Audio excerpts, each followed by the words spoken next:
on. Welcome to today's program on the psychology of the modern learner. Before we begin the program, I want to ask you a simple question. Who do you think will benefit from this?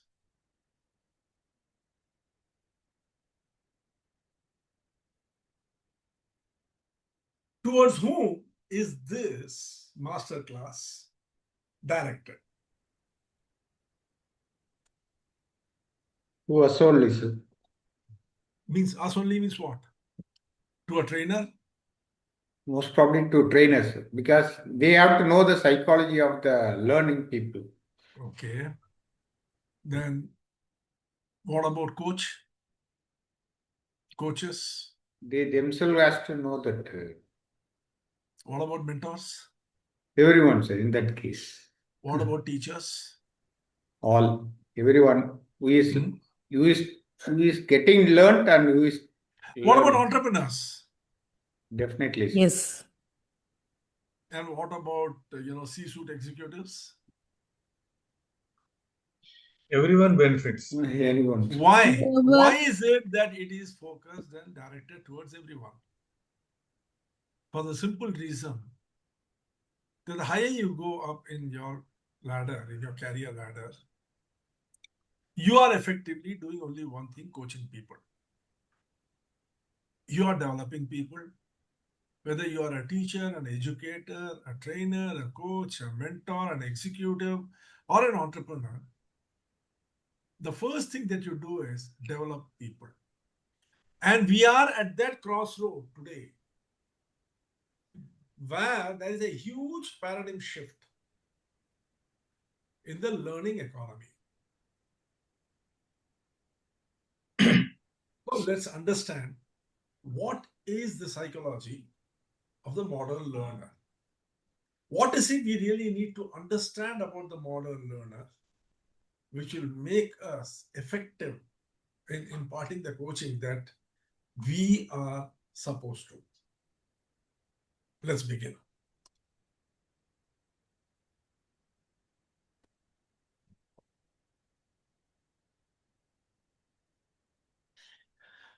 Almost every discussion today is focused on artificial intelligence. People are asking, will artificial intelligence replace trainers, coaches, mentors, educators, teachers? These are very interesting questions, but I believe they are the wrong questions to ask. Why so? Technology has definitely changed, there's no doubt about it. But there is something far more important that has changed. And what is that? It is the learner. He has not changed biologically. He has not changed neurologically. But psychologically, there is a huge paradigm shift that has happened. The way people decide whether something deserves their attention has fundamentally changed. You must have heard people say, that today's man has got the attention span of a goldfish, say about approximately 5 to 8 seconds. And that's true.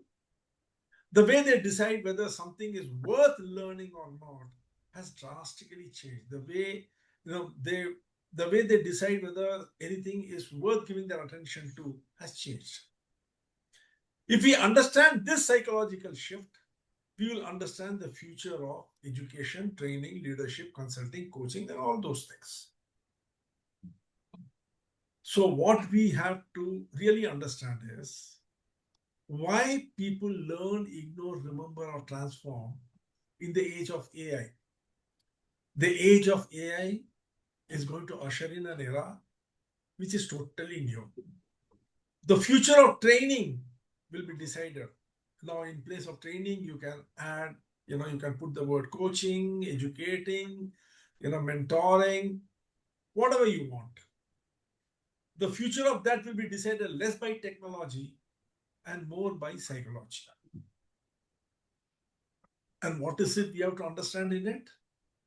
What we need to really understand is if information has become easier to obtain, than ever before, then why are people learning less deeply than ever before? With more information being available through the AI assistant, which is there on our phone or in our pocket, at our fingertips, why is it that we are learning less? You will definitely agree with me that the world has never had more knowledge available to the masses. Yet, people have never struggled more to learn deeply. Let us understand this paradox. 25 years ago, knowledge was scarce. You needed teachers to teach you. You needed libraries, books, universities, experts. But what is the situation today? In less than 5 seconds, AI can explain quantum mechanics, write legal contracts for you, teach calculus, generate business plans, translate languages, and summarize books.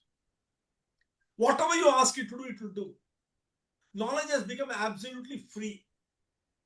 In fact, today, if you do Geo, you pay Geo subscription for your mobile, you get 18 months of Google Gemini free.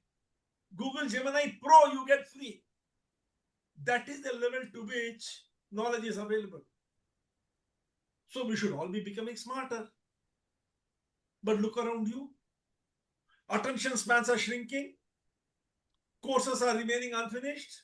People are dropping out of colleges. Books don't sell, and even those which sell remain unread. And employees forget training within a week of attending it. Why? Why? Because people are confused. Access to information with learning. That's precisely what has happened. People are confused access to information with learning. Information is an external resource. Learning is an internal transformation. The two are not the same. AI has solved the first problem. Availability of information it has solved, but it has not solved the second. That is where psychological begins. The big question in front of us is, if information is no more the problem, then what is? To understand this, you have to understand 5 uncomfortable truths which exist in today's knowledge economy.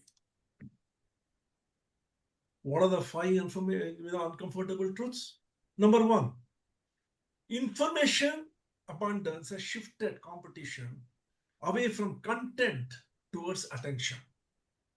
Earlier, people were craving for knowledge content. But today, the person who is distributing that knowledge is craving for the attention of the student. When AI can explain absolutely everything, human expertise becomes less important.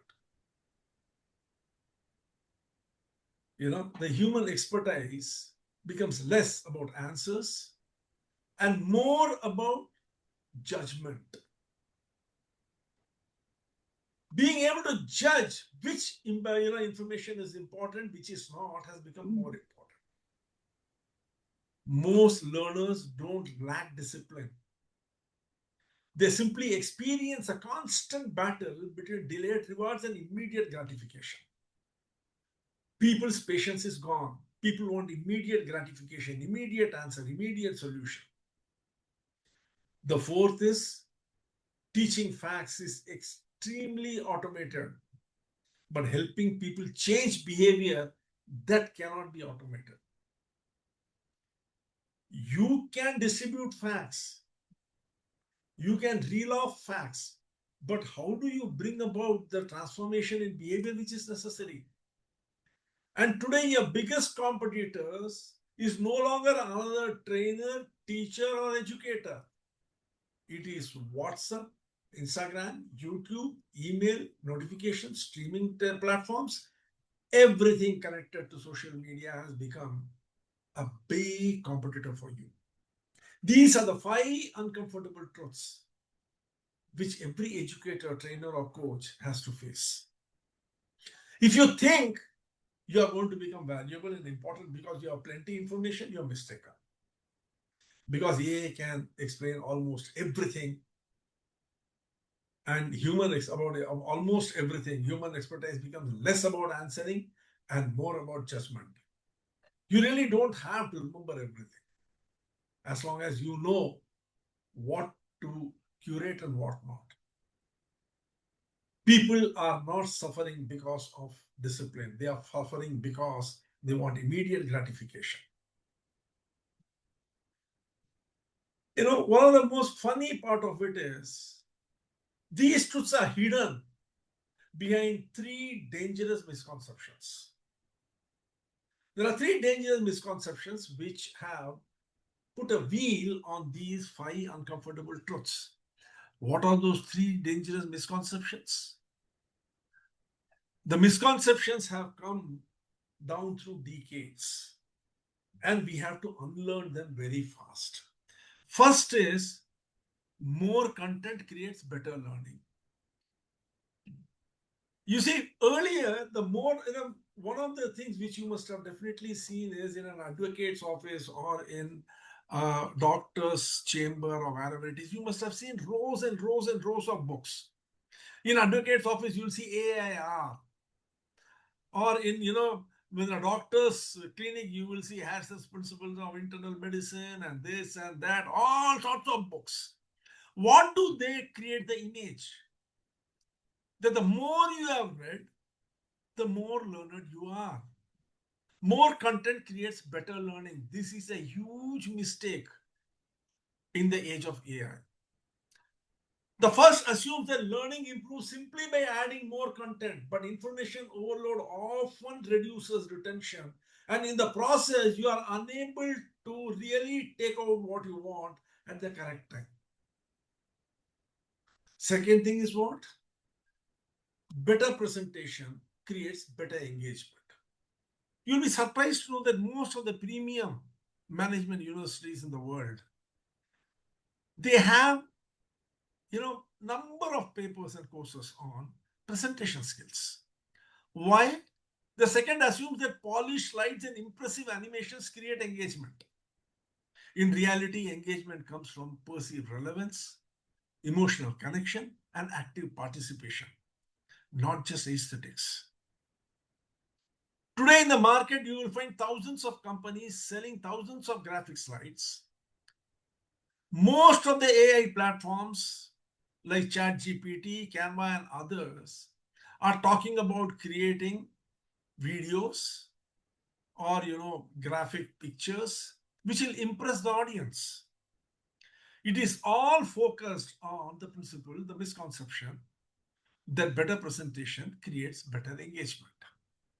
And the third, the most dangerous, is we all think AI will replace trainers, coaches, mentors.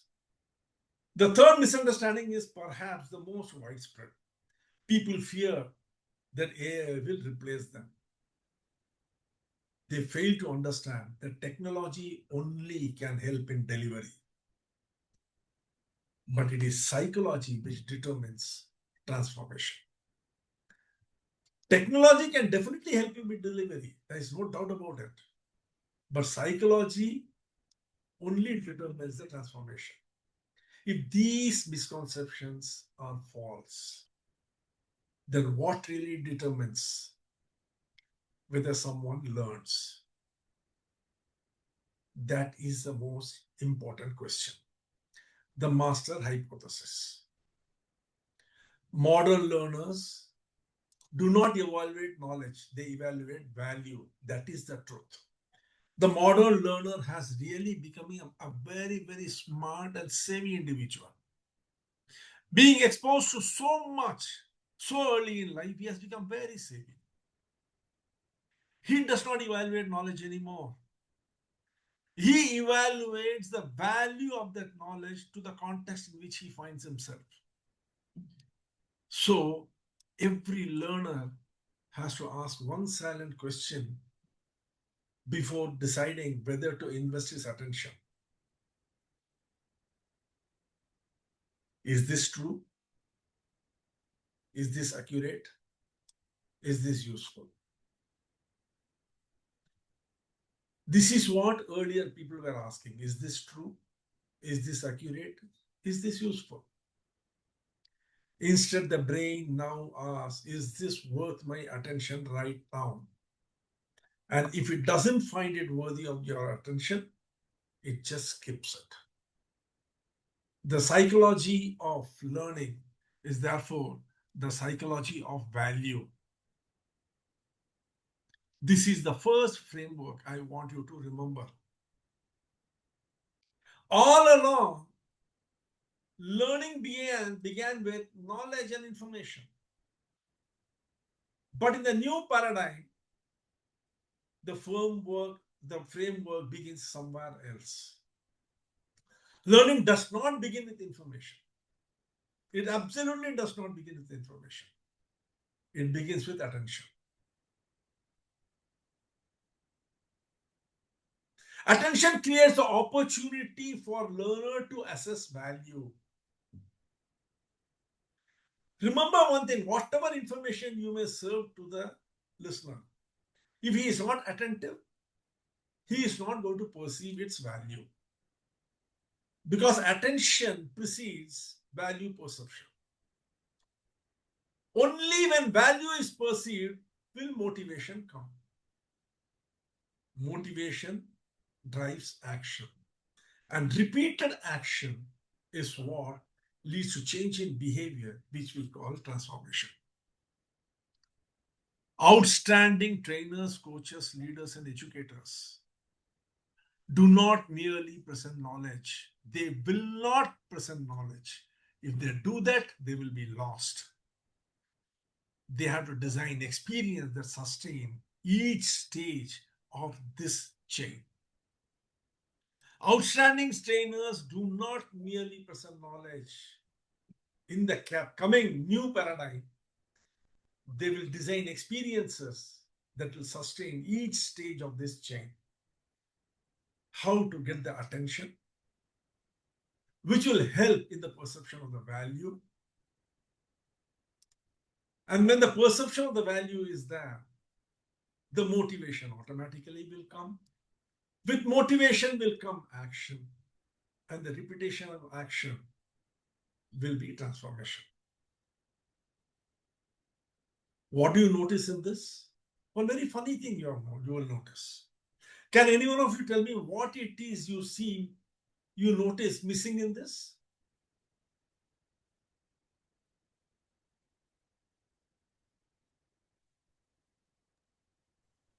Will any one of you tell me what it is you see missing in this, which was very important earlier? Content, sir. Content. Content. Yes. Content, information, knowledge, they're all missing. They do support learning, but they do not initiate. Without attention, information will be ignored. Without value, attention fades. Without action, learning remains theoretical. Most of the trainings were failing in the past only because there was no action taken on it. And without repeated action, transformation never occurs. This is why outstanding trainers and teachers will not in the future merely present knowledge. They will design experiences that will sustain each stage of it. So what changed in the modern world that made this equation more important than ever? What was that shift? The great shift, which converted, can I learn this of the past information age to is this worth learning when AI already knows it? If AI knows something, it is as good as your knowing. Because all you need to do is ask AI, it will tell you. You don't have to go searching anywhere. You want an information, you're traveling in a bus. Earlier, what did you have to do? You had to wait till the bus stops, go to a library, go to a teacher, or pull up a book somewhere on the subject, read it, summarize it, and understand it. But today, right there, sitting in the moving bus, you can type it into the AI's assistant and you'll have the answer. This single shift explains why the future of learning is fundamentally different from the past. Yesterday's question was, can I learn this? Today's question is this worth learning when AI already knows it? Earlier, trainers' challenge was to explain. Tomorrow's trainer's challenge will be to justify attention. That is a much harder task. Throughout the rest of this masterclass, we will explore how the brain answers that question. What makes something worth learning? Because you will have to understand how the brain will decide what is worth learning. That is at the crux of the psychology of the modern learner. Only by answering that question will we be able to design programs or serve knowledge and information which the learner will accept and kickstart an action which will lead to his transformation. Let us understand the 5 filters of the modern learner. Modern learners evaluate every learning opportunity. Every day, the modern learner encounters thousands of pieces of information. Just imagine, today, a modern learner is being bombarded by emails, videos, articles, podcasts, AI responses, social media posts. You name it, he is being bombarded with it. And every second, all around him, he is getting all this bombardment. Yet only a tiny fraction receives his genuine attention. Why? Because the brain acts as a gatekeeper. Before learning begins, the brain subconsciously evaluates every opportunity through 5 psychological filters. The first is relevance. Does this matter Sir, to me? Is the question. looks like your battery is low.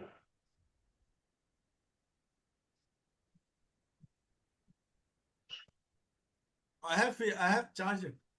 Is it still showing low? The The message sound is came. actually fluctuating. The message came, I plugged it immediately. Thank you. Thank you.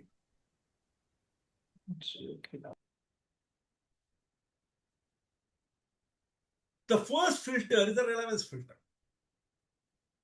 The question the brain asks is, does this matter to me? If something appears unrelated to current goals or problems, it is ignored almost instantly. So in that sense, context becomes very important. In what context are you serving the information to him? The second, is it worth the effort? The brain naturally conserves energy. We all know that even though the brain constitutes 2% of our body mass, weight, it consumes 20% of the energy. And if it is not controlled, it will consume all the energy available, and in the process, other vital organs will die, collapse. So, nature has created an energy conservation system for the brain. It constantly asks, is this investment of attention on this matter worthwhile? The third is trust. Can I believe this source? With the coming of computer, we have all heard the term GIGU, garbage in, garbage out. And that situation has become worse in the age of AI. With information being abundant, the World Wide Web being filled with junk, AI goes and only collects all that junk and then serves it to you. What does it mean? Credibility is increasingly uncertain. So the brain has to ask, can I believe this source? Can I rely on this? The fourth is, does this fit who I am or who I want to become? we have seen that identity is a very, very important aspect going forward. People reject ideas that threaten their self-image and embrace ideas that reinforce the person they are or aspire to become. In this context, the information has to fit with the psyche of the individual, with what his aspirations are. And that brings us to the most vital part of it, the future of the latent value. Some learning may appear useful today, but become obsolete tomorrow. So the fifth filter, the most vital filter is, will this matter later? Other learning appears ordinary today, but becomes invaluable years later. And they really take the cake. Great learners consciously design learning experience that pass all the 5 filters. Does this matter to me? Is it worth the effort? Can I believe this source? Does this fit who I am or who I want to become? Will this matter later? These 5 questions are very important. This is what we need to understand very clearly. Learning begins only when the brain concludes that the opportunity deserves attention. If the brain decides that the opportunity does not deserve the attention, it will let it go. Now let us see. What are the values that really make it worthwhile? The first question that every learner asks is, will this solve a real problem? If not, attention disappears. What is this value called?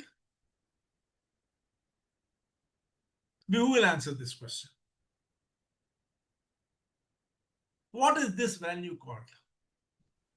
This is the first and the most foundational value. And if you cannot create that value through your servings, it will fail. It is called the functional value of the serving. Regardless of age, profession, or industry, learners instinctively ask, can I use this? Will this solve a challenge I currently face? Will this make me faster, more effective, or more capable? And that has become possible only because AI has raised expectations extraordinarily. Earlier, learners accepted theory first and application later. Today, they expect immediate applicability. If a trainer cannot answer the question, how will this help me tomorrow morning? The learner disengages. What follows functional value? Emotional value. How will this make me feel? People remember less of what they understand and far more of what they feel. Learning is never purely rational. Every lesson carries an emotional signature. That is the reason why your lessons have to have curiosity, hope, fear, confidence, belonging, inspiration. The emotional brain decides whether information deserves long-term memory. And can any one of you tell me what is the beauty of this next level? AI cannot create it. That is the beauty of it. That is where learning through a trainer, a human, becomes that very important. But the catch is, even when learning feels useful and inspiring, if you have not been able to answer the questions of the emotion, it will fail. Another question silently remains. What is that? Will this improve my future? Modern learners no longer ask, what does this cost? They ask, what will this return? They are more focused on return on investment. They are not ready to spend even a penny where investment does not give you a return. Education as today, from a knowledge economy, has entered into an investment economy. People increasingly evaluate courses the way they evaluate business. Will this increase my income? Will this increase my employability? Will this increase my productivity? Will my promotion aspects go up? What about my business performance? Will it go up? Time has become one of the most valuable currencies.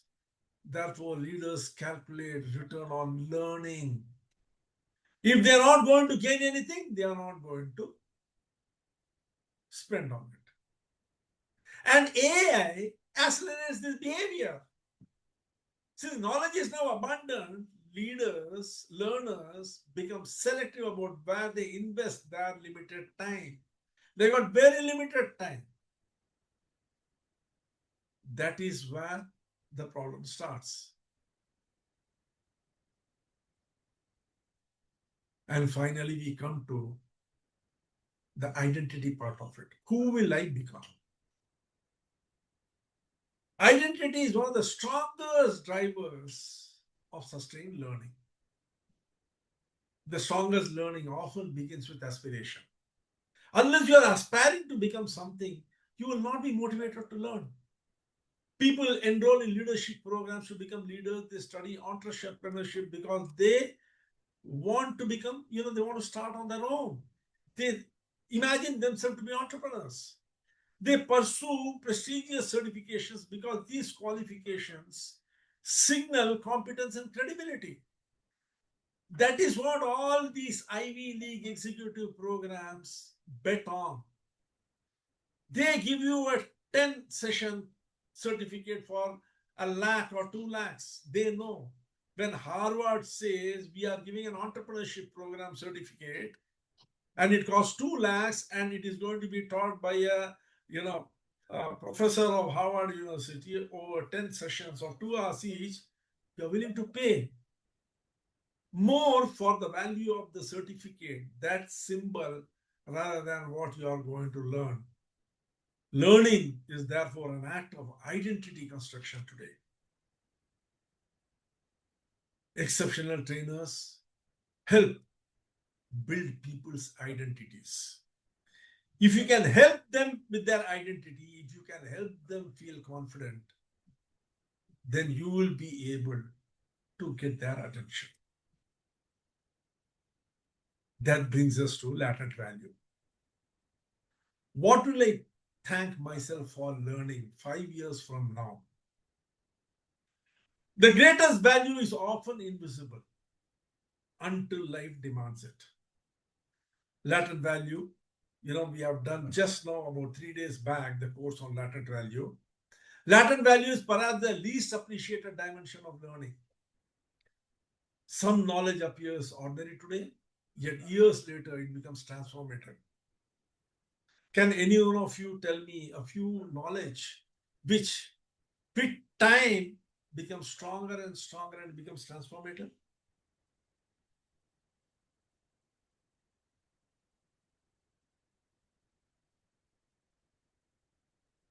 Yes, can any one of you tell me? The symbolic value. What is it which strengthens over a period of time? Social value. Even understanding the psychology of people, I think that also is. Yes, okay. Experience. What is that Leadership. called? Leadership. What do you put Experience. all those things in one basket and you call it empathy? Communication skills develop over time. Critical thinking skills develop with time as you face critical situations. Your ethics develop with time as you stumble over various things. Your strategic judgment develops over time. Most learners underestimate these because they cannot immediately see the future. This is where great trainers, teachers, educators differ from ordinary people. They reveal future significance before the learner experiences future necessity. Communication is a skill which will improve with time. This is where latent value is most profound form of additional value. The greatest value is often invisible until life demands it. This brings us to how the 5 values work together inside the learner's mind. The learner value pyramid is a framework which you will need to understand very well. Throughout our earlier master classes on value, we have explored each type of value independently. We have seen functional value. Over 3 master classes, we understood functional value, we understood emotional value, we understood social value, we understood symbolic value, and just 3 days back, we have concluded the course on latent value. Today, let us do one thing. Let's unite them into a single model, not to understand value, but to understand learner psychology. How all these 5 values together help us to understand learner psychology. Every learner enters through the functional value first. The question is, can this help me? Then he moves on to emotional value because that will help sustain attention. From there, we come to social value because it strengthens belonging and earns recognition. And that moves to the symbolic value, which shapes the identity. I am so and so. This is what I am. I operate based upon these convictions. And finally, he comes to latent value, where learning, is elevated beyond immediate outcomes into the future. This pyramid also explains why transformational learning is difficult to copy. When you create a transformational learning module, your competitor cannot copy you. Even a soft skill program modeled on the basis of these 5 values cannot be copied by your competitor, and you will be able to stand out totally. Remember one thing, slides can be copied, content can be copied, but the framework cannot be copied.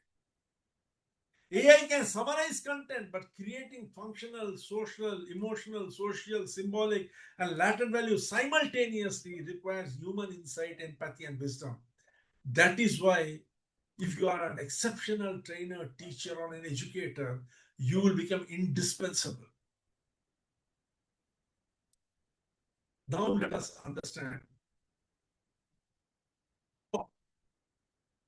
the future holds. How to integrate all the 5 dimensions into one memorable model. The attention to transformation chain. Let's call this the attention to transformation chain. We have till now answered 2 important questions. The first question is, why has learning changed? The second is, how do learners decide what is valuable?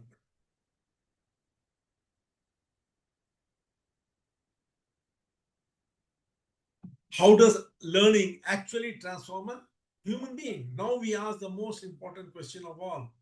How does learning actually transform a human being?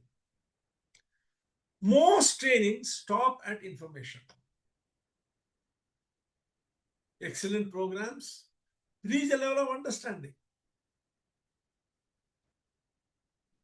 But exceptional programs produce transformation. Transformation is never a single event. It is a psychological journey. And as we saw in that value chain, it begins with attention. Attention alone is insufficient. The attention must create, as we saw, value perception. Correct or not? Attention will create value perception. And that will happen only when it creates an emotion. Because emotion is what tells the brain this requires attention. Please focus on this. Emotion creates meaning. Meaning strengthens memory. This is the second chain. The first was attention to perceived value, to motivation, to action, to transformation. Now we are taking a parallel route. Attention creates emotion, emotion creates meaning, meaning strengthens memory, memory influences behavior, behavior shapes identity. Identity eventually transforms a person's life. Again, notice what is missing. What is missing are all those things on which a trainer, a teacher, or an educator was depending earlier. What were they depending on? The content, Content. Technology and content, both are missing now. Slides, Yeah. certificates, qualification. examination, content is all missing because those were only tools. And transformation is a psychological process. This explains why two people can attend the same course. One changes forever, the other changes nothing. The difference lies not in the content, the difference lies in the chain. And that is the deliberate design behavior change that you will have to bring if you want to impress the learner of today. Transformation is not an event. It is a carefully designed psychological sequence. So now you have two things to remember. What is it? Number one, just see, both begins with attention. Both do not begin with knowledge or information. Both begin with attention. The first chain is attention leads to perceived value, leads to action, leads to motivation, motivation leads to action, action leads to transformation.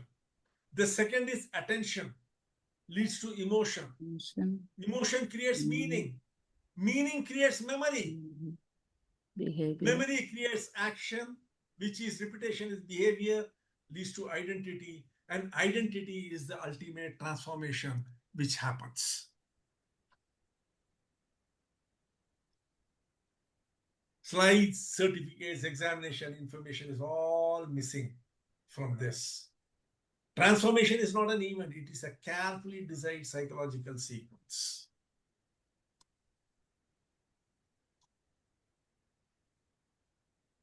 Attention is the new currency. Why? Because information is abundant. All around you, AI is sitting with all the information that you want. Entire World Wide Web, entire lab, all the books in all the libraries, all the publications is available at its fingertips. Within seconds, it can curate what you want and give it to you. So attention is scarce. Attention is the new currency. Information is abundant. Attention is scarce. 20 years ago, the greatest challenge for trainers was delivering information. But today, you're surrounded by information.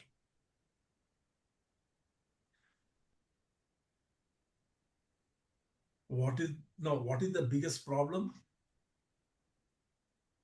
The problem is how to get the attention. And that begins with creating the curiosity, the surprise, the element of conflict, questions, stories, relevance. Just imagine all these cannot be created by AI. AI cannot create curiosity. AI cannot create surprise. AI cannot create conflict. AI cannot create a question. AI cannot tell a story. AI cannot highlight a relevance. That only a human being can do, because these are all steeped in emotions. That is what we need to understand. Attention alone never changes anyone. Attention is the entrance to learning, but it is not learning itself. So what comes next? Emotion. People rarely remember information. They remember experiences. Emotion does not replace logic. Emotion tells the brain that logic deserves attention. That logic deserves attention. Future learners should therefore ask, what emotion am I creating? Before asking, what content am I delivering? You see, always people focus on content. Now, let me ask you a simple question. Let me give you a small exercise. Recall your favorite teacher. What made that teacher unforgettable?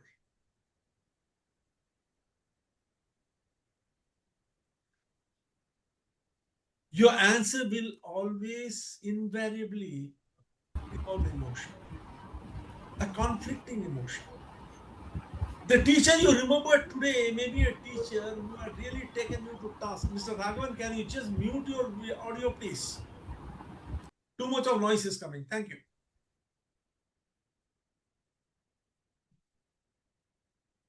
Emotion transforms information into significance. Meaning is more powerful than memory. In fact, meaning is what makes everything important. Many trainers worry about memory, whether people will remember what is taught.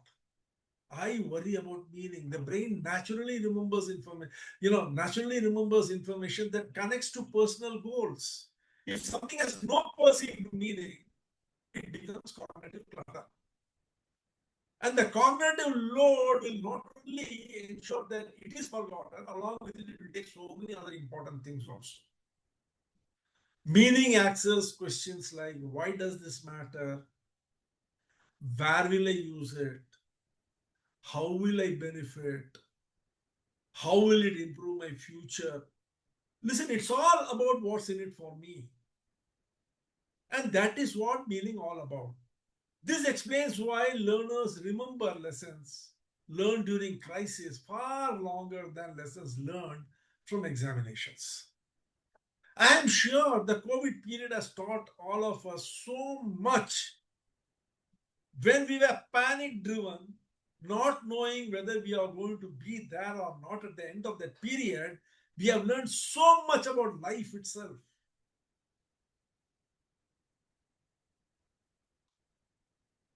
The brain remembers what it considers meaningful, not merely what it encounters. When meaning is repeated through action, something extraordinary begins to happen. Did that?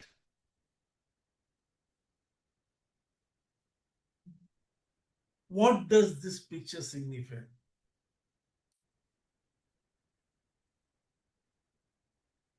Can anyone of you tell me? The path traveled in your lives. Leaving a legacy. Leaving a footprint, whatever. Yeah, footprint, leaving a legacy. Yeah. Leaving a legacy. Where am I traveling? The guidance for others. Action creates identity.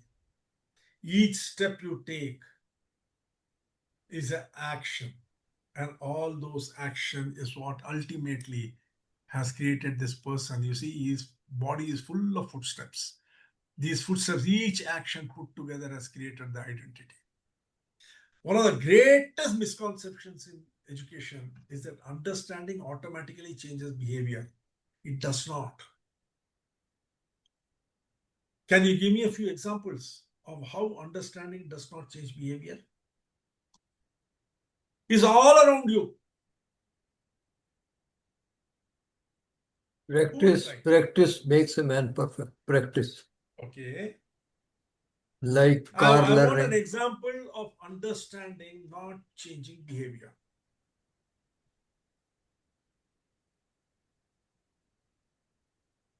Knowing that You understand healthy eating, don't you?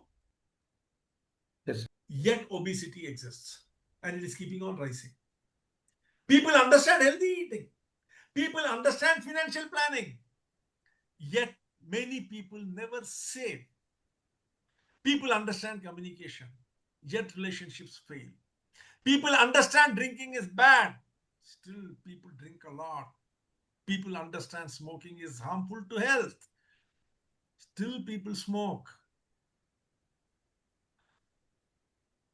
Knowledge is necessary, but it is rarely sufficient. Action repeated behavior gradually becomes habit. Habit eventually becomes identity. When you continuously exercise regularly, consistently, at one stage you stop saying, I exercise, you say, I am healthy. That is why coaching often succeeds where training fails. Because training, as is practice, is just the serving of information. It's only when you take it further to implementation that it becomes coaching. And when a coach becomes a sounding board, he becomes a mentor. Future trainers must design for practice, not merely presentation. Because what they are doing, AI will do 10 times better than them.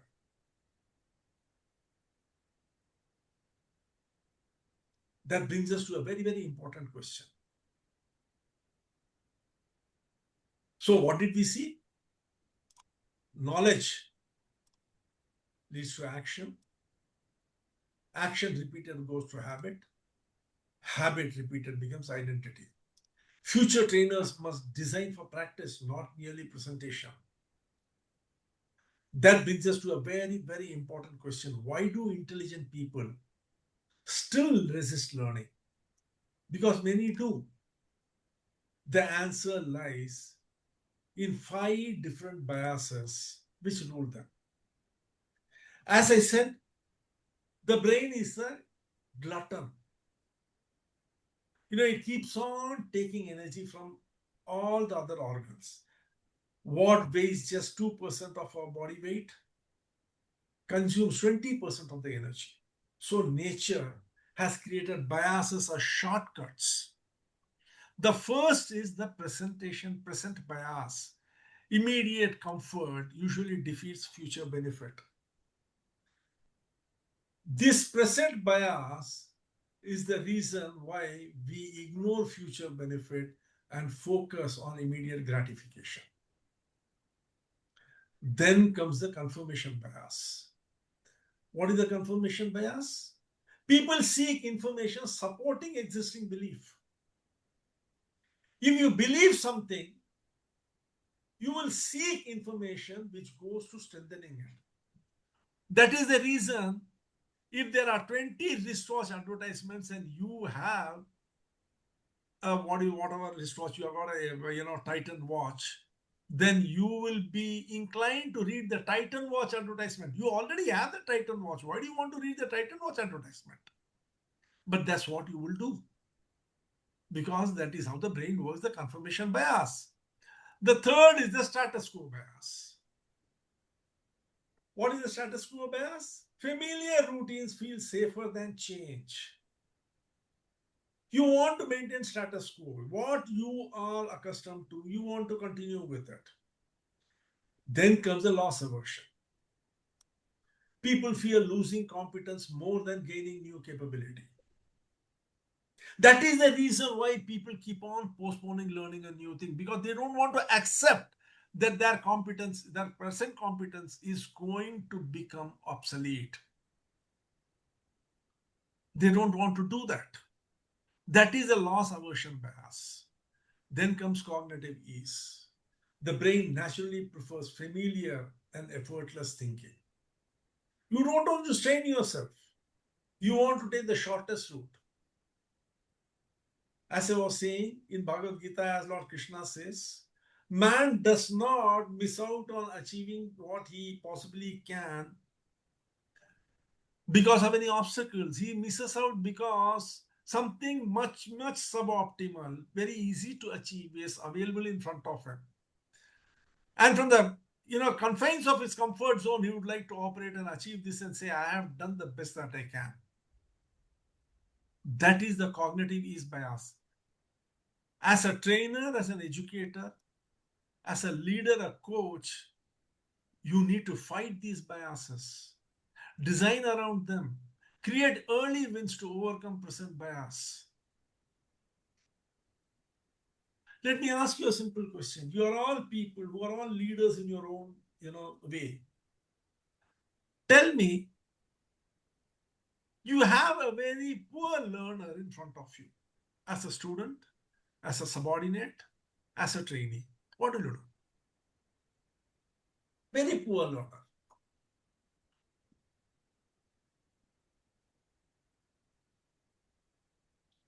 You see that he is a very poor learner.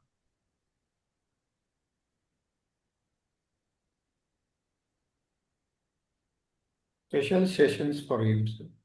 Okay. Emotionally attached with the system Huh? journey. Emotionally attached with the person journey. Okay. Emotionally attached with him, yes. Why are the teachers and the trainers keeping quiet? He should go to his level and teach, sir. How? To what extent he is learning, the way the communication to be made. So you will lower your level instead of raising his level, is it? be a mentor. Okay, good word, nice word, mentor. Sit with the particular person, see uh, what helps the person to, to feel motivated to learn. In short, you don't know what to do.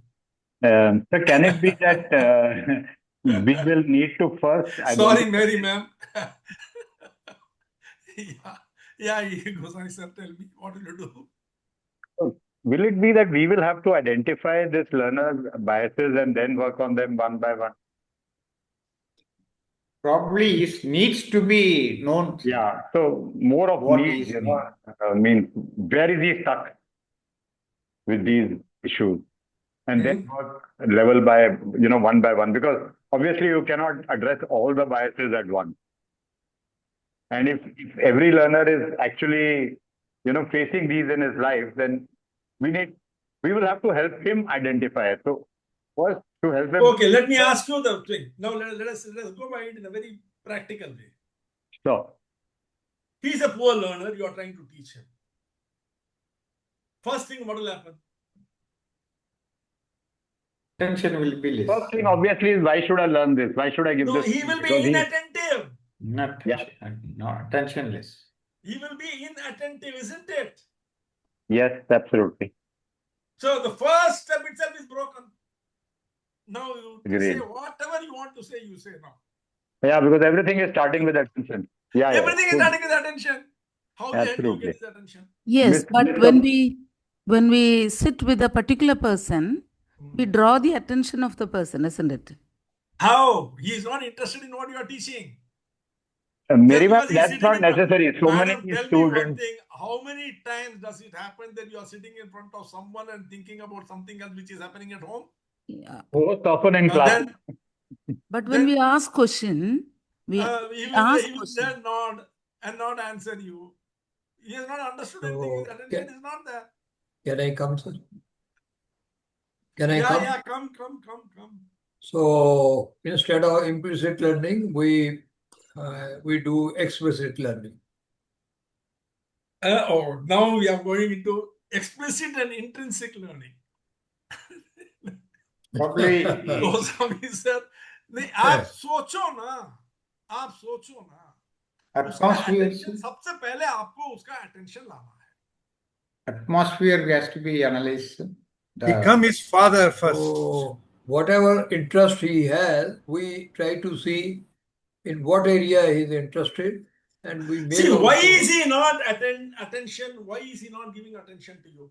Probably Yes. that subject is not interesting. It is beyond him. Correct or not? Because He's a poor learner, slow learner means what you are teaching is beyond him. See, this is where comes, this is where, how to create these teaching modules becomes very, very important in the coming days because you are not serving information. You have to change behavior. So what is the best way of doing it? The best way of doing it is give him small assignments with which he will succeed. Create early wins to overcome the present bias. What is the present bias?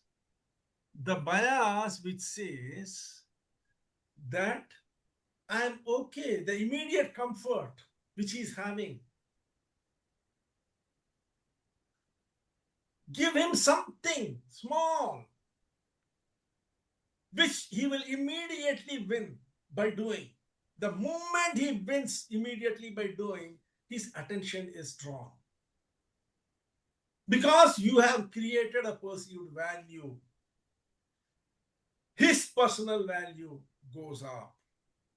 The moment his personal value goes up, he becomes more motivated. The moment he becomes more motivated, he becomes action oriented. He is willing to try again. And being willing to try again, he gives you undivided attention for the next small win which you will serve to him. Are you understanding what I'm telling? Yes. Yeah, Give so him- you are. My grandson has just come to class 1 from UKG. In the school where he has gone, they have started giving very, very big words. Reproduce, meaningfulness, concentration, all these words they have started teaching straight away. This poor chap is struggling. And his parents, as all parents do, are doing Tandav Nritya. That you did not read this, that, this. This was going on when I happened to go to their house. I said, leave it. You guys don't teach. Let him come to me. I brought him. You know where I started? Can you guess? In 2 months, now he is able to write all the dictation words, all the words and sentences. You know where I started? I started with it, in, on, at, sat, sit. This is where I started. Tata, I know all these things. I said, but I have to learn from you now. So I am telling you right. Then 2-letter words, 3-letter words, 4-letter words. Feel, moon, home, like this, slowly, 2, 3, 4, 5. Now he is able to write listening to phonetics. What did I do? I served small servings, small early wins, so that, his motivation will increase. Otherwise, what will happen? The child was feeling scared. He was avoiding sitting to study with his mother. He was avoiding meeting his father because, again, 1 out of 10, he comes from school. Mother and father start screaming. So serve early wins because the first and foremost thing which we need to get is their attention. Help them perceive value in it. And the value will come, their perception of value will come only when they win. When that happens, they will be motivated to try again because they want that happiness of winning again. That is how behavior will change, the transformation will happen. That brings us to a very, very interesting thing. What is that? Understanding psychology is important for understanding what AI changes is essential. This is the new learning equation. We now know that knowledge is only one ingredient. Without psychology, knowledge will be ignored. If I had not used that psychology of small wins with my grandson, he would have ignored learning.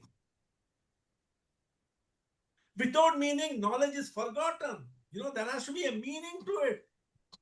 And what is the meaning now this my grandson found? The meaning is that he is capable. I can answer. I am good in spelling. Without meaning, knowledge is forgotten. Without behavior, knowledge becomes theoretical. Just talking about phonetics does not mean anything. That behavior, that word becomes just a theoretical concept. And without identity, behavior will disappear. In short, transformation requires all the three disciplines working together: knowledge, psychology, behavior design. Unless you can bring all these three things to work together, transformation will not take place. But even this is incomplete. There is still one more force which is shaping every assumption we have made about learning, and that is AI. If transformation depends upon psychology rather than information, what happens when AI makes information almost free? AI has made information almost free. So what happens? Surprisingly, it makes human transformation even more valuable. That is the paradox now we will explore. The great AI paradox. As intelligence becomes abundant, information becomes more valuable. Every technological revolution changes the value of something. Every technological revolution, every revolution, which has happened in human evolution has changed the value of something. During the Industrial Revolution, labor became less valuable. Before the Industrial Revolution, physical labor was very valuable because humans were only doing everything, all physical labor. But Industrial Revolution brought machines, and machines made physical labor less valuable. Then came the Information Revolution. When the Information Revolution came with the World Wide Web, knowledge became less valuable because it was easily available. You could search and get it. Now with the AI revolution is making explanations, curation, creation less valuable because it can do all these things. Just notice what AI can do extraordinarily well. AI can summarize, it can translate, it can generate examples, it can answer questions, it can write codes, it can create presentations.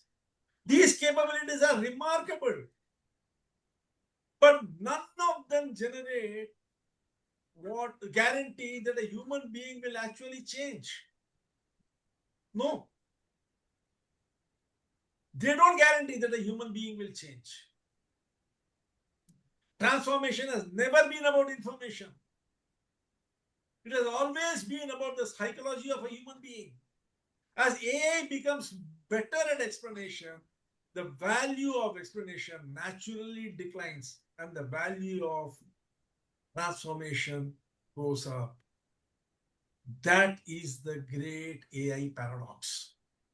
We were always thinking that AI is going to make something, is going to create a havoc. No, it is going to open the doorway for so many important things for that.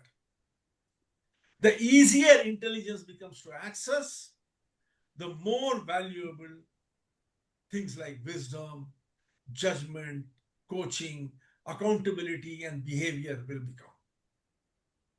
These are all uniquely human, in which AI can have no hand. There is a huge AI-human divide. AI excels at information, at speed, at scale, at personalization, and availability. These are what AI will excel at, and humans will excel at judgment, meaning, wisdom, trust, behavior, identity formation. Much of the discussion around AI assumes competition. I prefer to think in terms of complementarity. I don't think of AI as competing with me. I think of AI as complementing me. AI and humans are not strongest at the same task. AI is strong at something, humans are strong at something else. AI can answer almost any factual question in seconds. It never becomes tired. It is always available. But AI cannot fully understand the emotional complexity of a learner's life, of his experience. It cannot build trust through lived experience. It cannot model courage under uncertainty. It cannot genuinely celebrate a learner's personal breakthrough. It cannot replace wisdom. The future belongs to all those teachers, trainers, and educators, coaches, who deliberately focus on human capabilities, which AI cannot replicate. The future is not AI versus human. It is AI for information, humans for transformation. It is together a collaboration, not a competition. People no longer pay for information. Yesterday, people paid to access knowledge. When information was on a premium, people paid to access knowledge. Today, people pay to reduce uncertainty. And tomorrow, people will pay to become someone different. This is the big change which is coming.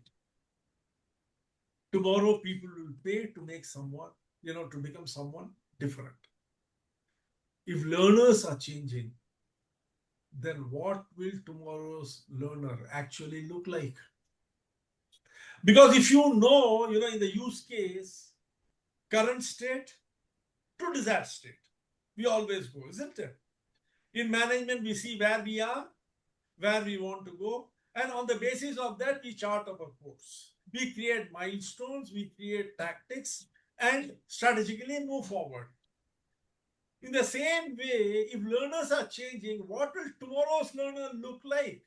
If we understand what tomorrow's learner will actually look like, and knowing what today's learner is, we can chart a course easily. Let's see what tomorrow's learner will look like.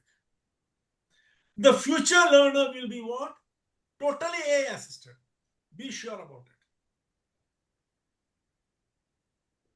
For everything, he is going to go to AI. I think it was in the last class, if I'm not mistaken. Then Mr. Yogesh Jain said that, WhatsApp or somewhere he has seen someone complaining that he has even forgotten spelling. Am I right, Mr. Yogesh? Mr. Yogesh, are you there? Okay. I think he's not there. So the future... I'm saying yes, I recall. Yes, I told so that people are forgetting spelling. Yeah, you said no? Yeah. You see, with the coming of mobile phones, what happened? We don't remember anybody's phone number. Yeah.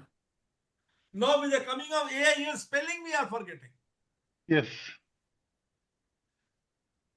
That means what? The assistance of AI is going to go to the extent when we may even forget language. Or we may not even try to learn a different language because AI will translate what you say into every language. So people will converse only through AI. Today, I know so many languages because there was no AI at that time. I was born in Calcutta, brought up in Assam, studied in UP, got married into Tamil Nadu, worked in Andhra and in Maharashtra. So I know all these languages.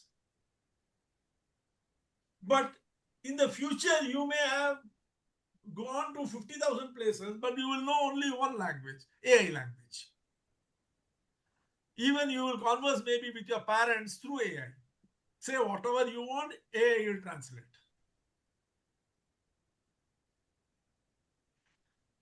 So the future learner will be totally AI assisted. And technology would have gone to the extent that he will be always connected to the net. He will be always connected. And he will be continuously reskilling. Training and reskilling will be built into his career and into his life. He will be highly selective, very, very selective. He will only focus on what his current context is demanding from him, nothing else. Immediate gratification will be his, core principle. What will that make him? Very impatient. AI is there to assist him with everything. He is connected with every corner of the world. He is continuously reskilling. He is very selective. Automatically, he will become impatient. Nah? His tolerance level will go down. And he will be extraordinarily personalized. He will be governed. If we say that we have, what's in it for me focus, he will be what's in it for me, not just focus. And then finally, he will be totally outcome oriented. What does that do? Imagine a professional entering the workforce in 2030. Imagine. The other day I was seeing a video on YouTube on what a person in 2030 will look like who will be joining the workforce. He will have grown up with AI. Instant answers will be normal. You will have no patience to wait for anything.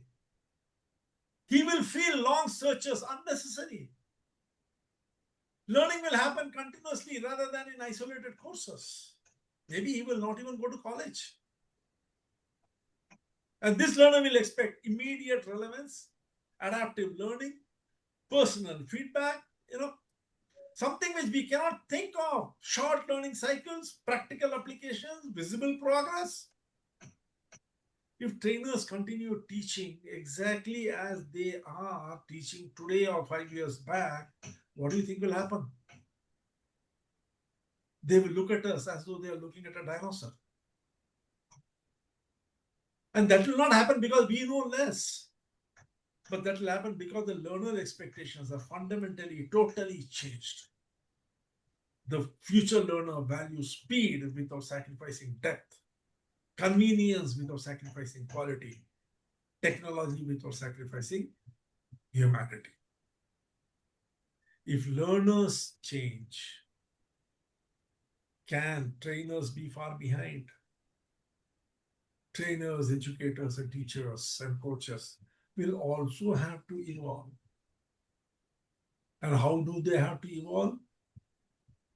They have to evolve from being a teacher to an instructor, from instructor to a facilitator, to a coach, to a mentor, to transformation architect, and finally, an identity designer. It is time you started. Every exercise, every discussion, every reflection, every assignment, every community interaction, every coaching conversation, all intentionally to build identity. You will have to become less concerned with what did I teach and more concerned with who did my learner become. This question will define your profession in future. Your profession will not be on what training you are giving, what coaching you are giving, what mentoring you are doing. It will be all about who the other person is becoming. That is the crux of it. So how do trainers redesign their program so that all these things can be done and identity can be created?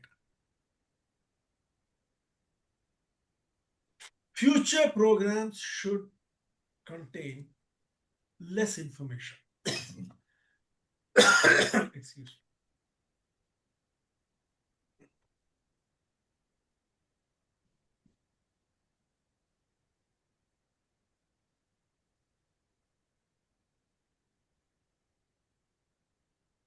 The entire DMT3, Diploma the Master Trainer 3, is going to be, those 157 modules is going to focus on all these things. How to achieve it is going to be the course. Future programs should have less information, but more reflection. You have to teach your students to reflect. There has to be less teaching and more coaching, hands-on coaching,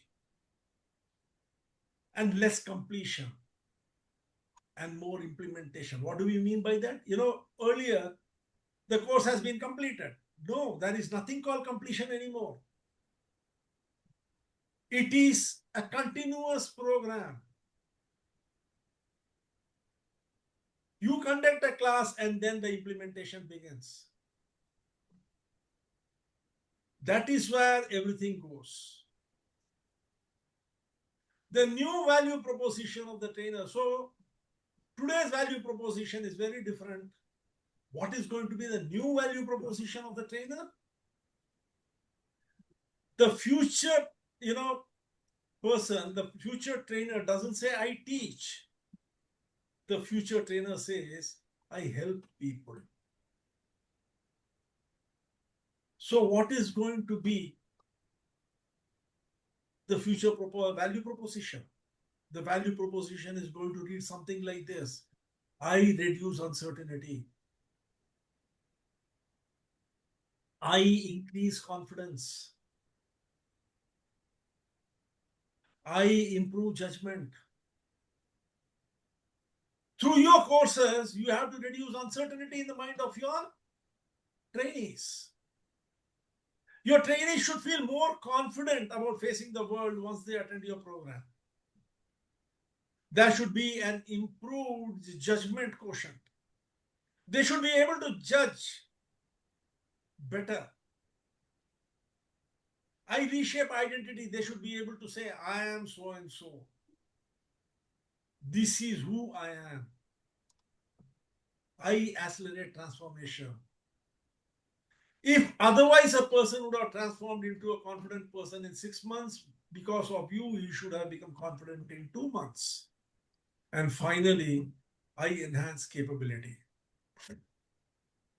Because these are going to be the currency for employability in the coming days. Certificates are not going to be the currency.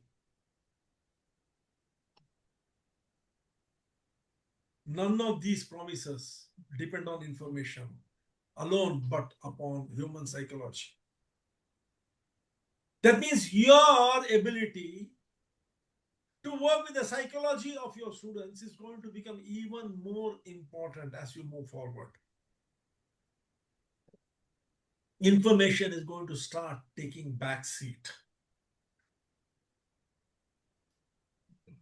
This realization should fundamentally change how we design courses. So what is our manifesto? Manifesto is identity, isn't it? So what is our manifesto? The Future Trainer Manifesto. It's not about our start. It's not about slides presented. is not about content delivered. It is about lives changed. How many lives have you changed? Decisions improved.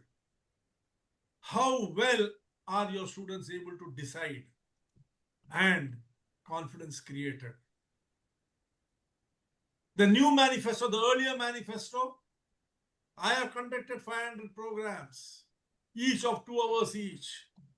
Each of my programs contained 60 slides, 500 into 60, 30,000 slides. I have conducted programs on design thinking, value proposition, storytelling. Those were the old ones. That was my old manifesto. What is going to be my new manifesto? How many people's life have I changed? How many CEOs have I created? How many, vice presidents have I created? How confident are my students in their life, in their family, in their society? In other words, the true measure of a trainer is not what was taught, but who emerged from the learning experience. The realization should fundamentally change how we design courses.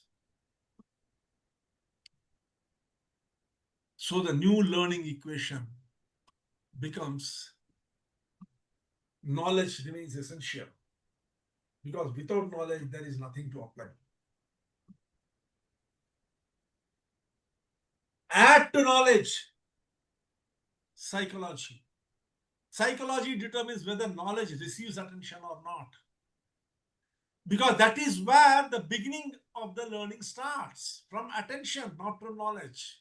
Knowledge is all around you. Where are you going to focus your attention on?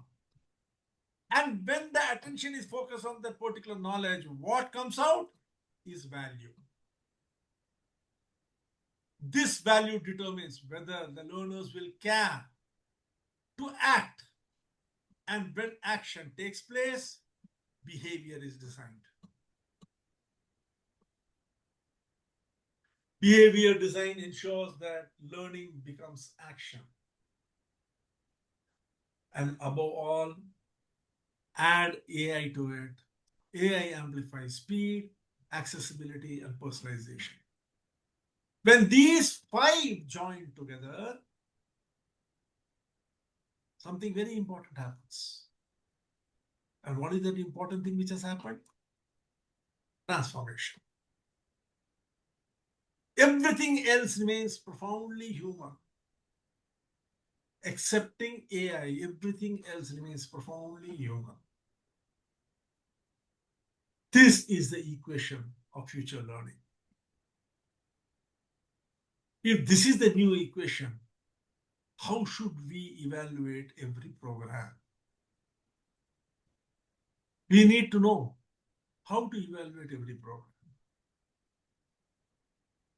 Only then we will know whether we are moving in the right direction or not. Because once you have created a program, you need to evaluate it. Only then you can take it to the market. Now comes the transformation audit. Every trainer needs a practical evaluation tool. Before launching a program, conduct a transformation audit. The first question evaluates functional value. Does it solve a real problem? Does your program solve a real problem? Does your serving solve a real problem? The second comes what? Can anyone tell me what follows functional value? Emotional value. Emotional value. Absolutely right. The second evaluates emotional value. Does it create an emotional significance? Can the student emotionally relate to it? What is the third? Social value. Does it change behavior? Because once the emotional comes, action will follow and then behavior will follow. Examine behavior design. You see, we are not studying the value pyramid. We are now evaluating the program. First, does it solve a real problem? Number 2, does it connect emotionally? Number 3, examine behavior design. That is what? Does it change the behavior? Number 4, does it strengthen identity? This is the symbolic value. Because once the behavior is changed, the identity has to change. He has to adopt the identity of the person who is executing that action. That brings us to what? The 5th. Does it relate? Check for latent value. Will it be relevant even into the future?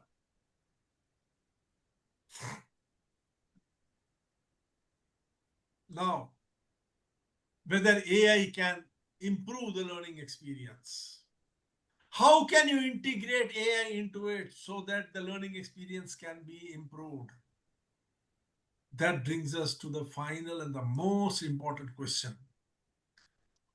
Will learners remember this 1 year later, or will it become obsolete? This framework becomes a design checklist. So what will distinguish ordinary trainers from extraordinary, or extraordinary trainers from ordinary ones? Future competitive advantage will not come from knowing more. It will come from helping people become more. This is the crux of the whole thing. People want to become something much better than what they are. That takes us beyond teaching. Do not aspire to become the best teacher. The great trainers are remembered not for information, but for transformation. Think about your own life. Years later, you rarely remember every lesson. You only remember the people, the mentors who believed in you, who coached you, who challenged you to become what you are today. We are not in the training business. We are not in the business of teaching. The future trainer expands human possibility before expanding human knowledge. Because if you are not in a position to expand human possibilities, then you have not achieved anything. Companies often believe they sell products. But what are they in reality selling? They are selling value. They are not selling products. Trainers often believe they teach. But the reality is in reality, they expand what people believe they can do. They are expanding their horizon. Every breakthrough begins with a possibility. Possibility creates confidence. Confidence encourages action. Action develops capability. Capability transforms identity. Identity changes destiny.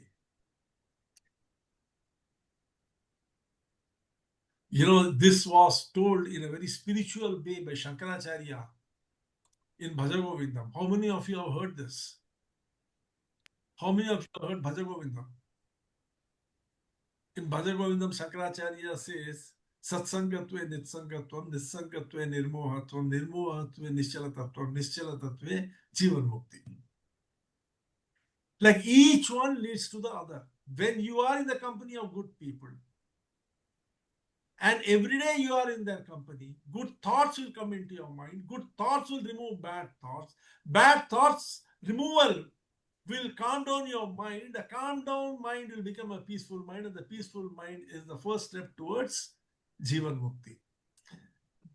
It is very, very similar to that.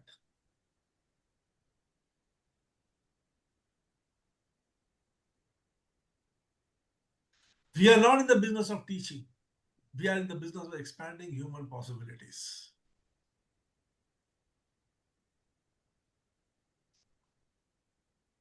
During the industrial age, machines replaced muscles, right? During the information age, computers replaced searching and calculations. During AI, algorithms are replacing explanations. I want to leave you with one final reflection. History has never eliminated human value. It has changed where human value resides. When machines replaced manual labor, physical strength became less valuable. When computers replaced routine calculation, memory became less valuable. Today, we find it very difficult to remember anything. Now, AI is replacing explanations. That does not diminish the importance of trainers. It elevates the importance of transformation. There is nothing to feel bad or worried about AI replacing anyone. The trainer of future is not an information provider. The trainer is a designer of confidence, a builder of judgment, a creator of meaning, a catalyst of behavior, an architect of identity, a partner in transformation. The psychology of modern learners is the psychology of value. You know, people have always complained that parents have taught children to look at the price of everything. But AI is going to force us to teach them to understand the value of everything. It is now that human beings are going to come into their own. Because now humans will understand what human value is. We have always been talking about value system while looking at material things. Material things are going to be taken away by AI and we'll be forced to look at human things. Thank you, friends, for listening patiently. I'm open for questions.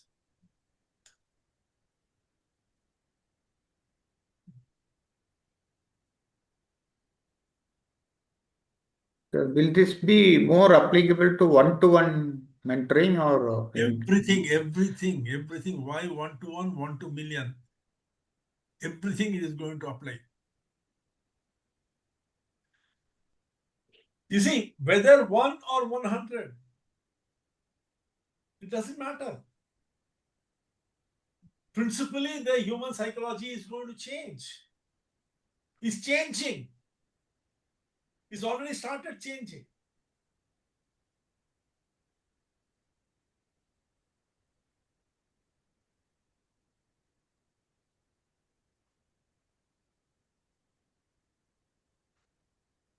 Any questions?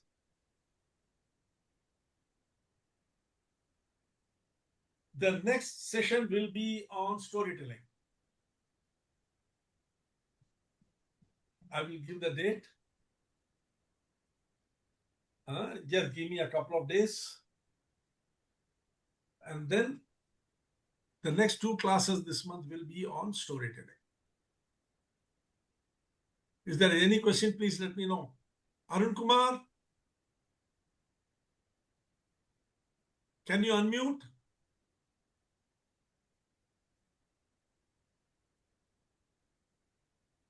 Annamalai sir. Yes. Yeah, good evening. Sir, please unmute. Yeah. I think I unmuted. Yeah. Okay. Okay, You so see- how Yeah. You see, whatever we have been discussing, Hmm. whether AI is there or not, still they are all very, very relevant. See, actually, training is the process of converting knowledge into performance, action, result, bottom line. So whatever we have discussed, they are all towards in that direction only. So the AI influence, I think, I'm not sure. I do not know why we use the word AI and often.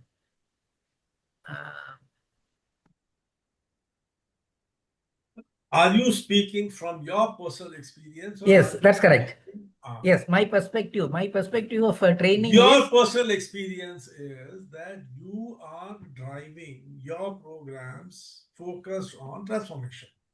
yeah. But training, what is training usually conducted as? How much implementation? How much is the impact of implementation on training? What is the impact of implementation in training? Companies today, even today, Annamalai sir, HR have very fixed budget for training. They have to conduct 3 trainings in a month. All big companies, they have trainings and they all have budgeted training. They are all schedules for trainings. And then, they all focus on completion of training. What sort of a follow-up action is initiated? And what is the amount of transformation and change in behavior which occurs? And how do they measure that? Let us say, can you please unmute the video so that we can see each other, Yeah, let us say. Let me put on my shirt first. No issue, Annamalai sir. Come on, no problem. You see, it's very simple. You see, supposing, let us say, there is a training on customer service. Annamalai sir, are you hearing?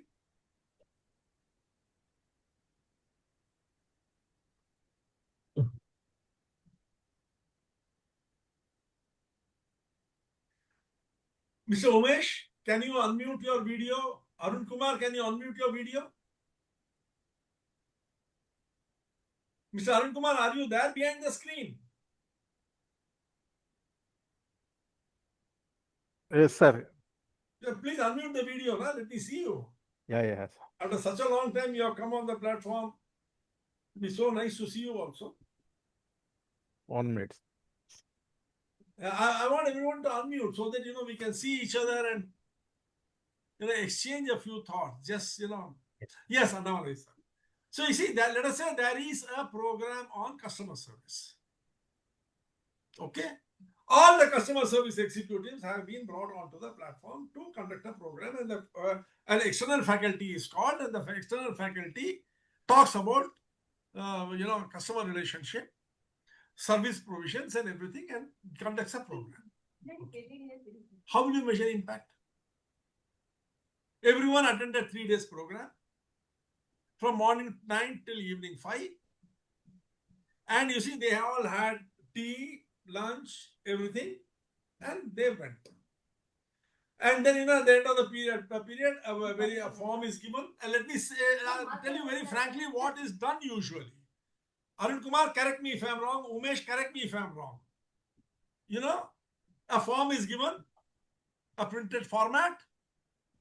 How was the program? How well they understood? How was the presentation? All these things, tick mark, objective type questions, sign, given, matter over. Is this what happens or something else happens? Tell me, Arun Kumar, does something else happen? No, sir. True. What you said is right. Annamalai sir, let me not take just one person. Hirendra Goswami sir, am I right in what I'm telling? Absolutely, sir. Even now, it's not changed at all. Okay, so now, how do you know what the impact of this training program is? Is there any way of finding out? After 3 months, go back to the employees, find out what is their increase in production, performance, motivation level, and psychological behavior. Why after 3 months? After 1 week, your complaint should have come down. Mainly, Customer complaint should have come down. Your turnaround time should have reduced. Isn't it? Customer complaint comes, your turnaround time should have reduced. Customer feedback should improve. So customer feedback should improve. If none of those things are happening, what is the meaning of it then? Useless. Today, none of these things are focused upon. Sir, we can able to openly hear this as a feedback from even corporates. So they claim that several trainers keep coming, 1 day workshop, 2 days workshops are happening, but we are not able to notice any behavioral change within the leaders. Why? That is because you are only serving information. You have Yes. not designed the program to serve transformation. So they just As I attending, said, consuming. there is no attention. The attention is not there. The people go, they are more interested in when the coffee will be served, whether cookies are being served with the coffee or not, which senior manager is coming, and then how is the senior manager responding to the trainer. Based upon that, their response will be copied. They will mimic that response. All these things Focus are on happening. it. Am I right, Umesh, in what I'm telling? Correct me if I'm wrong. Sir, these days, It's true, sir. these days, even on prayer meeting, people focus what is being served. They are going for eating only. You know one thing where people don't see, I'll give you an example. Today, you go out to any restaurant, any mall, anywhere you go. You see a couple with a small child, say 2-year-old child. Okay? I am not even increasing the age, 2-year-old or 1.5 years old, sitting in a trolley, that push, whatever it is called, pram or whatever it is called. What do you see?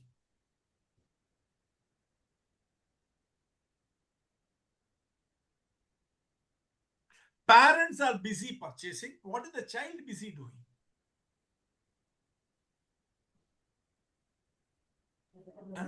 Observing, What is the 2-year-old doing? observing things. No, watching something on mobile phone. Am I right or wrong? Is watching something on mobile phone. How did the maker of that nursery rhyme get the attention of the child? AI. When a particular, let us say, whatever nursery rhyme or so many things have come now. Baby shark, mummy shark, daddy shark, all sorts of things have come. Right? When that is played, they observe the child where the child's attention wavers. And then they create simulation there and remake it. By doing this, they have made it so powerful that children are addicted to these things. See, AI has become so powerful today.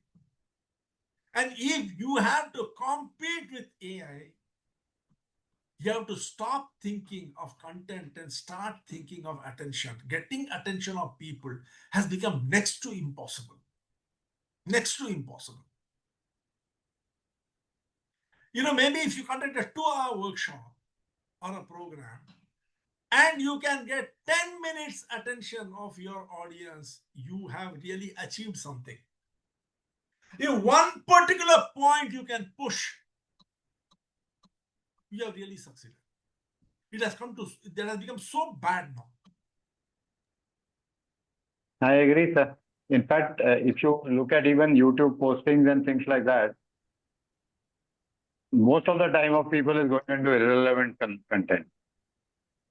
Not only that, what is the average length of a popular YouTube? Correct. 1 to 1.5 minutes. Yeah, Correct. 2 minutes. I know that. Anything beyond that, 2 people minutes. are not ready to see. Absolutely. Correct.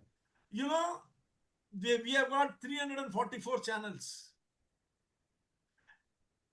TV we buy, and keep it one TV for maybe 6, 7, 8 years. Every year I buy 3 remote. Do you know why? Button खराब हो जाता है. Change करते करते channel का button खराब हो जाता है. I can't see a channel for more than 2 minutes. ये हो गया, ठीक है, चलो देखते हैं दूसरे चैनल में क्या है, तीसरे में क्या है. That is true because they are all mimicking. Somebody rapes someone in Pune and kills. On NDTV, the same rape is happening in Times Now. Same thing. what is this the same thing is happening.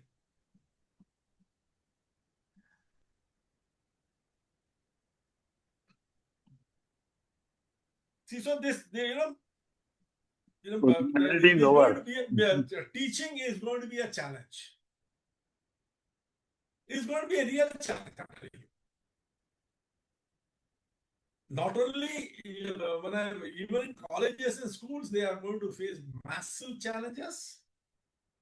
Offices, forget it. Whatever little bit memory used to be there, that also is going out. So obviously, the next challenge is going to be people are always going to, it's very difficult for them to even, remember anything. So that will create another challenge.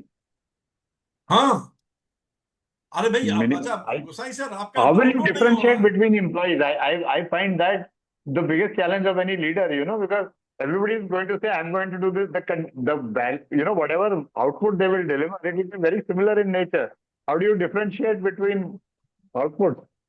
and people are not motivated Gosai sir. I'm telling you, motivation level of people has gone down tremendously when they have become extremely transactional and they are constantly comparing with what their colleagues are getting in their company and in the industry.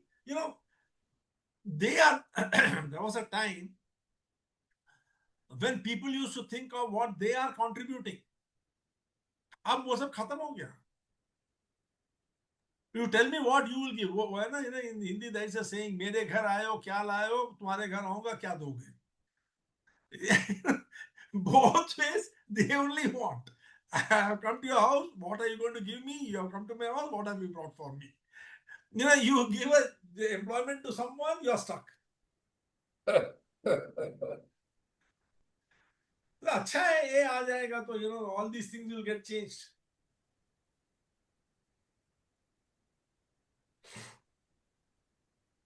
Of course, it's easy for us to say because we are not affected much by it. But think of our grandchildren.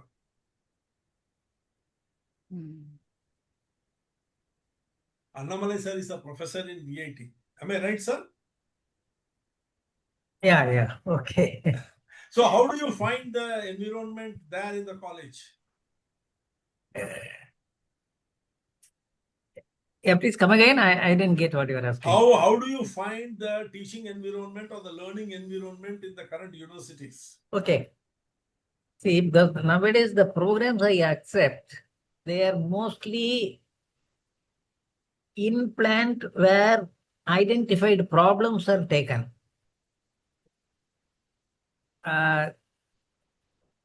So I go and for some time I introduce the concepts, and with those people we try to solve, get ideas, new solutions which they have never tried earlier. And then we calculate, if implemented, what would be the gain, what would be the benefit. Like that they measure it. Now, let us take this brief exchange between me and Professor Annamalai of 1 minute.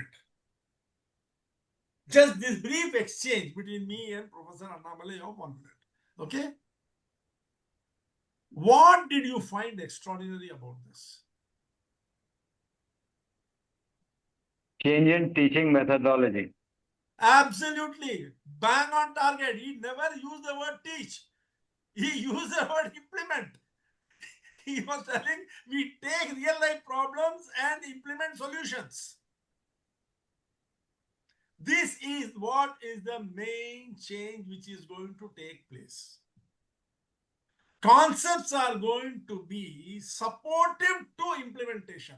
Why this has to be implemented like this has to be the concept, rather than talking about the concept.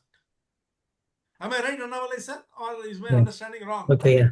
Okay, it's okay, yeah. Huh? Yeah. So you see, this is good. So professors who, like Annamalai sir, have got the capability of visualizing situations and presenting solutions are going to be the people in demand. Rather than those, physics might not be much in demand, but applied physics will be in demand.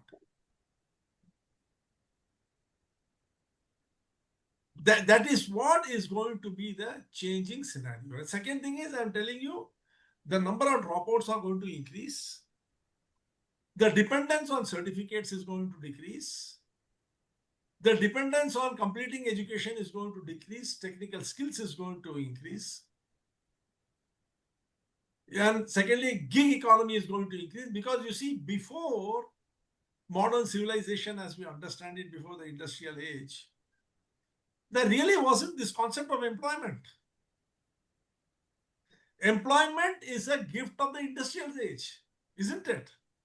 Where was employment before industrial age?